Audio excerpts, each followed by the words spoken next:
आप जहाँ भी नजर दौड़ाएंगे वहाँ पर आपको तिरंगा ही तिरंगा लोगों के हाथ में दिखाई देगा। बार हम उस पूरे एक साल से इसको मना रहे हैं। आपने देखा होगा कि पहले हम हुसैनीवाड़ा बॉर्डर गए थे, शहीद भगत सिंह, सुखदेव और राजगुरु के वहाँ दर्शन करके आए, उनकी प्रतिमाओं के वहाँ पर जो लगी हुई हैं उनमें फूल बरसा करके आए, फिर हम उनके गांव में गए, वहाँ से मिट्टी लेकर के आए। और उससे पहले अगर मैं बात करूँ तो आज़ाद हिंद फौज के संस्थापक सुभाष चंद्र बोस के नाम पे हमने पूरे हरियाणा में एक शानदार कार्यक्रम किया था, यानी लगभग 4 लाख लोग उसमें गांधी टोपी ला करके उन्होंने सैल्यूट किया था।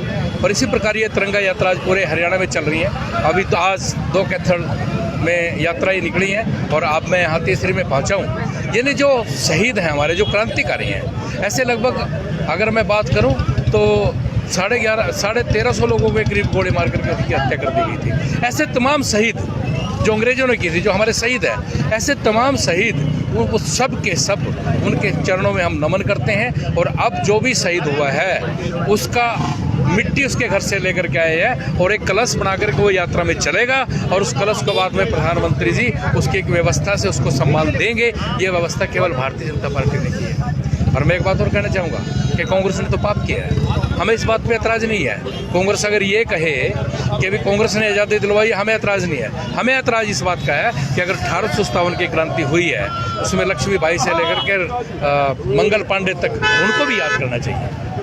हमारी लड़ाई इस बात की है कि चंद्रशेखर आज़ाद, शहीद भगत सिंह, अशफाक उल्लाह खां, सुखदेव और यहाँ तक के 17 साल के खुदीराम बोस, इस प्रकार के युवा जो हंसते हंसते फांसी पे चढ़ गए, उनको भी सम्मान मिलना चाहिए। हम ये चाहते हैं कि आज़ाद हिंद फौज, जिसने एक बहुत बड़ी फौज का निर्माण विदेशों में करके और 26,000 सैनिक इस देश पर शहीद हुए हैं, उनको भी याद करें। दुर्भाग्य की बात है कि वीर जहाँ पर हमारे सुभाष चंद्र बोस जी ने अंडमान निकोबार में एक 1943 में जब भारत को आज़ाद कर दिया था और वहाँ पर झंडा फहराया था, उसको कांग्रेस की सरकार बनते ही 1951 में डी शर्मनाराय कर दिया। फिर वाजपेयी जी की सरकार आई, भैरव सिंह शेखावत गए और वहाँ पर उसने झंडा लहरा करके उसको शर्मनाइल किया। इतना ही नहीं, फिर आप देखिए 2005 में जब कांग्रेस की सरकार आई तो फिर उसको डी शर्मनाइल कर दिया। लेकिन 2019 में नरेंद्र मोदी जी गए, उन्होंने सुभाष चंद्र बोस की टोपी लगाई और इतना बड़ा झंडा लहराया कि अब उसका कोई छेड़ नहीं सकता। ये भारतीय जनता पार्टी की सोच है। आपके विरोधी दल अक्सर भारतीय जनता पार्टी पर आरोप लगाते रहते हैं कि जब स्वतंत्रता की लड़ाई लड़ी गई थी 1947 की अगर जिक्र किया जाए तो उस समय भारतीय जनता पार्टी या उस टाइम जो जनसंघ हुआ करता था तो वो कहीं ना कहीं अंग्रेजों के साथ खड़ा दिखाई देता था। प्रश्न पूछा आपने विनोद जी, मैं आपके माध्यम से एक बात पूछना चाहता हूँ। आप पत्रकार भी, खोज कीजिए, एक भी कांग्रेस से बताइए अगर उसको फांसी की सजा हुई, एक भी कांग्रेस से बताइए अगर उसको काले पानी की सजा हुई है। क्योंकि कांग्रेस का तो गठन ए ह्यूम ने किया था, जो गवर्नर जनरल था कांग्रेस का, वो तो हर रोज जाकर के बैठ के करते थे। जितने भी मैंने शहीदों के नाम गिनवाए हैं उनमें से कोई कांग्रेसी नहीं था। जब भी कोई बात होती थी वो बैठ के समझौता कर लेते। मुझे आप एक कांग्रेसी शोध करके ये बताइए जिसको फांसी की सजा हुई हो, या वो जो गिरणी होती थी लोहे की और उसकी पत्थर की, उसके अंदर से पीट दिया गया हो, एक बताइए। अब मुगलों के टाइम की अगर मैं बात करूं, वहाँ तो तब तो कांग्रेस थी नहीं कहीं पर भी, उसमें भी हमारे देश के नौजवानों ने लड़ करके काम किया है। यानी जो देश का नौजवान है वो लड़ा है, कांग्रेस नहीं लड़ी। कांग्रेस ने केवल समझौते किए हैं, मीटिंगें की हैं, बैठकें की हैं। एक प्रेशर कुकर की तरह हमने बनाई थी कि जब भी देश में आज़ादी की लड़ाई लड़ेगी तो हम उसमें जाकर के बैठक कर लेंगे, मीटिंग कर लेंगे और वो बात दब जाएगी। शर्म आनी चाहिए कांग्रेसियों। अक्सर हम देखते हैं कि जब भी राहुल गांधी को मौका मिलता है तो वो वीर सावरकर को लेकर एक बयान देते हैं कि वीर सावरकर ने माफ़ी मांगी है। इसके बारे में आप क्या कहेंगे? 1000 मीटिंगें हैं कांग्रेस की, उसके बारे में राहुल गांधी जी क्या कहेंगे?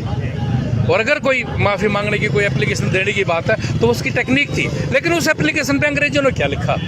अंग्रेजों ने लिखा कि वीर सावरकर इतना खतरनाक क्रांतिकारी है, अगर इसको छोड़ दिया तो ये हमें इस देश से उखाड़ करके फेंक देगा। ये अंग्रेजों का ऑर्डर है। और मैं बताना चाहूँगा आपके चैनल के माध्यम से कि वीर सावरकर जिस कोठड़ी में बंद थे उसके बराबर वाली कोठड़ी में उसका भाई 20 साल तक कैद रखा, लेकिन दोनों भाइयों को ये नहीं पता था कि बराबर में मेरा भाई है। और इतना ही नहीं, जितने भी पूरे देश से क्रांतिकारी पकड़े जाते थे, वीर सावरकर की कोठड़ी के सामने उनको फांसी दी जाती थी ताकि इसकी आत्मा तड़पे। ऐसे महान नायक के बारे में अगर कोई बात करता है तो उनको अपने गिरबान में झांकना चाहिए। जहाँ तक कि आपकी जो ये तिरंगा यात्रा निकल रही है, क्या 2024 से पहले भारतीय जनता पार्टी के कार्यकर्ताओं में ऊर्जा बढ़ने का काम तो या ऐसी कोई प्लानिंग तो नहीं है? देखिए, ये हम तिरंगा यात्रा 2013 में, 14 में, 15 में, 16 में, 17 में, 18 में, 19 में, 20 में, ये हमारा आज़ादी का महोत्सव है। और इस आज़ादी को महोत्सव को हम दिल से मनाते हैं, खुल के मनाते हैं, क्योंकि जिन्होंने हमें आज़ादी दिलवाई है हम उनके कृतज्ञ हैं, हम उनका आभार है, उनका दिल से नमन है। और अगर ऐसे को मनाने कभी कोई राजनीति से जुड़े तो हम इससे सहमत नहीं हो। और रही बात 2024 की, आज हमारे हरियाणा के अंदर 2,25,000 पन्ना प्रमुख बन चुके हैं। टोटल पन्ना प्रमुख 3,46,000 बनने हैं। अब हमने लगभग 65% को क्रॉस कर लिया है। और आने वाले 1.5 महीने में हम पूरे 3.5 लाख पन्ना प्रमुख बना देंगे। और इतना ही नहीं, मैं आपको बताना चाहता हूं कि अब तक अगर मैं चर्चा करूं, अब तक हमने लगभग 49 पन्ना प्रमुख सम्मेलन कर दिए हैं। और आने वाले टाइम, अगले इस इतवार को हमारे 6 पन्ना प्रमुख हैं, 55 हो जाएंगे। और अगले 1-1.5 महीने में हम 90 के 90 पन्ना प्रमुख सम्मेलन कर देंगे। उसके लिए हमारी संगठनात्मक तौर पर ये थे ये देख सकते हैं आप भारतीय जनता पार्टी के प्रदेश महामंत्री जिला अध्यक्ष रवि बतानो या मोटरसाइकिल पर दोनों बुल्ट हैं और इन मोटरसाइकिल पर तिरंगा